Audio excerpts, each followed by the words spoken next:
What is going on, guys? It is Wrestlelamia here, back with some more news. Join us now as we look at the wildest news stories and rumors you need to know, including the real reason for a planned WWE title change, a top WWE name leaving, a WWE star is a huge draw, the reason for LA Knight's botch has been revealed, the truth behind Royce Key's WWE absence, and much more. Be sure to subscribe and hit that notification bell for daily wrestling videos, and follow us on Facebook for exclusive lists. Now let's do the intro and get straight into our first story.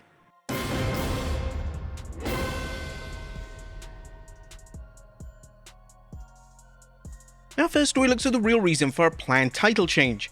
Our top story today looks at the real reason why WWE are planning a major title change. Earlier this week, it was widely reported that WWE are planning on having Cody Rhodes defeat Drew McIntyre tomorrow night on SmackDown. This would then see Rhodes walk into WrestleMania as WWE Champion and then face Randy Orton in what would seemingly be the Night 1 main event. Now, this has led to a lot of confusion amongst fans, as changing their title just 6 weeks before Mania is a very bold move, and this seems rather unfair on McIntyre, who won't even receive a 60-day run with WWE's top prize. We now have some information relating to why WWE has decided to deliver this, and according to BodySlam Plus via Patreon, discussions began to deliver Cody Rhodes versus Randy Orton at the start of last month, and WWE really wanted to pay off the extended teases between the two friends. Sources indicate to BodySlam that discussions began regarding Orton versus Rhodes around the beginning of February to shake things up for WrestleMania season and give a payoff to the teases over the last few years. Rhodes and McIntyre didn't officially find out about the change until last week. Now, this without a doubt seems like the direct response to the criticism of the teases themselves. Around the same time, tweets were going viral mocking how Orton had been looking at Rhodes' WWE title for the best part of 2 whole years, and then not even following up on it. That's possible, but not confirmed that Triple H saw these posts and decided to act. WWE can then claim that this was a long-term plan and a long-term storyline, even though we know that this isn't correct. Shortly after the BodySlam report went live, Fightful Select offered their own report on the trending topic. According to the reputable source, they heard that as far back as January, Rhodes and Orton were aware of the new plans. The report adds that WWE took the title off Rhodes so he could be involved in the Royal Rumble and Elimination Chamber matches. Fightful was told by a source as far back as January that both Cody Rhodes and Randy Orton were aware of the plan being pitched for WrestleMania. We're also told that one of the reasons the title was taken off Cody Rhodes was that so he could be featured in the Royal Rumble and Elimination Chamber matches, adding to the draw of those shows.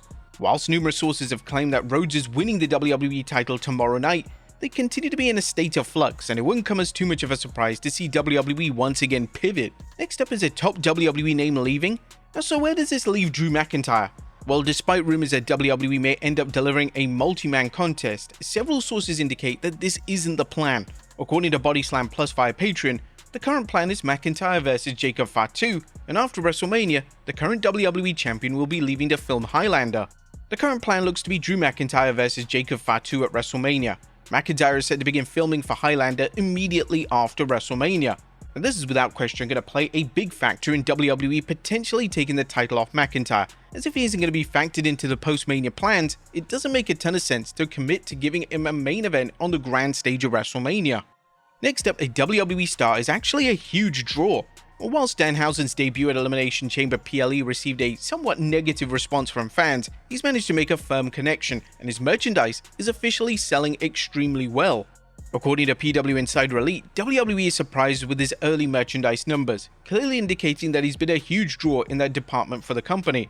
WWE is already pleased with one aspect of Danhausen since he's come to the company. PW Insider Elite can confirm. We were told the company is pleasantly surprised with the early merchandise numbers. We're told Danhausen is slated to be at the WWE Performance Center this week, and he's also expected to be at this Friday's SmackDown. He's not been assigned an official brand yet. Danhausen is one of the more marketable wrestlers right now, and it's only a matter of time before WWE is selling masks and capes so fans can cosplay the new WWE star. Next up, the reason behind LA Knight's botch. The WWE stars have suffered a number of botches of late. Notably at the Elimination Chamber show, numerous wrestlers slipped off the ropes, and in general, we've seen wrestlers slip over in the ring for no apparent reason. But Logan Paul has now addressed this on his podcast, and according to the Vision member, the mat sponsors in the ring is unfortunately making the ring mat extremely slippery. By the end of the night, the middle of that ring gets really slippery with them logos painted in there. I'll just say it, bro, I noticed. I can't get running full speed. I've got to be really careful with my feet and my placement because the logos that they now paint in the middle of the ring. Logan would then add that the ring mat was perfectly safe when they had just a prime sponsor, but now they've started to use color paints on the transfers and it's ultimately made it slippery. Because of the way they paint it, they wanted to actually stress test the mats and have people wrestle and see if it got oily, and they determined that type of paint they used was okay and it wasn't going to be slippery. But then they started using colored paint as well. I don't know what they're using now, but I'm telling you, it's slippery. Now, it'll be interesting to see if WWE takes any action on this. A name such as Logan Paul calling out the ring conditions is a terrible look for WWE, and if the wrestlers are botching, they could potentially get hurt, so WWE needs to act with immediate effect. Next up, Logan Paul calls out a WWE star.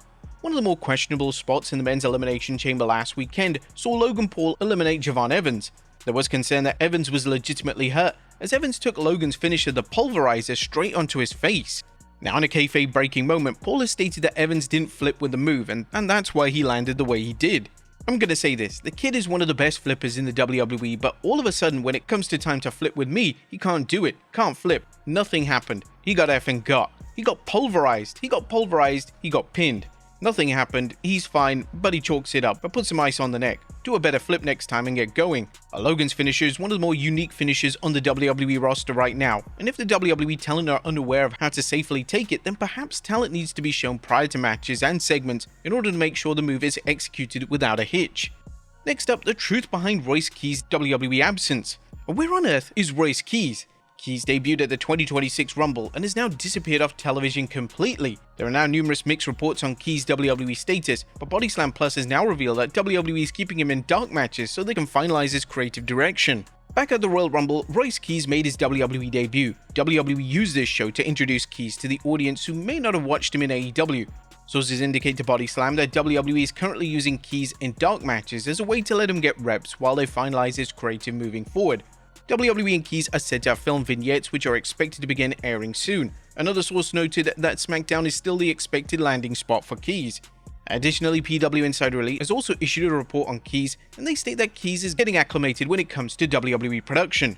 One person noted at PWInsiderElite.com that Keyes is getting acclimated to how WWE production runs and is not appearing on TV yet should not be seen as anything but the company prepping him. They noted that 99% of talent who are hired to go through that process. Now, there's certainly a lot to unpack here. Why has WWE signed a new star, debuted them, only to discover they have no plans for him? This is being compared to how Vince McMahon handled NXT call-ups, as a former WWE chairman was prone to call up names and then have no idea what to do with them.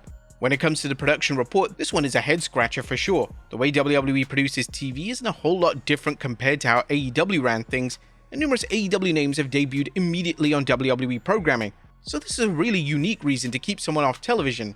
Next up, former WWE stars squashed on AEW television. Well, the former WWE tag team known as the Iconics made their AEW television debut last night, and it didn't exactly go well. The duo, now known as the Inspiration, were outright squashed by the Brawling Birds in under 2 minutes. Some fans are questioning why AEW bothered to sign the duo, while some fans are praising AEW and Tony Khan for not pushing them immediately out of the gate. And finally, a top star turns down WWE. Our final story looks at a debut from last night's AEW Dynamite.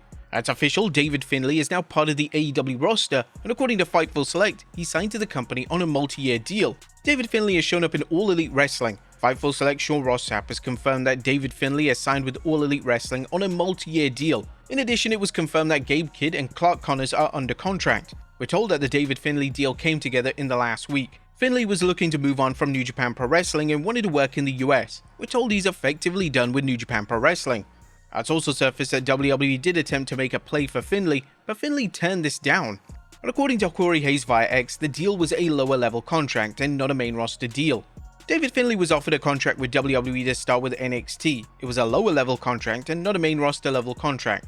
As a result, he agreed to a deal with AEW within the last week. Now, a lot of responses to this report are labeling it as a WWE fumble, so it'll be interesting to see how Finlay's AEW run transpires.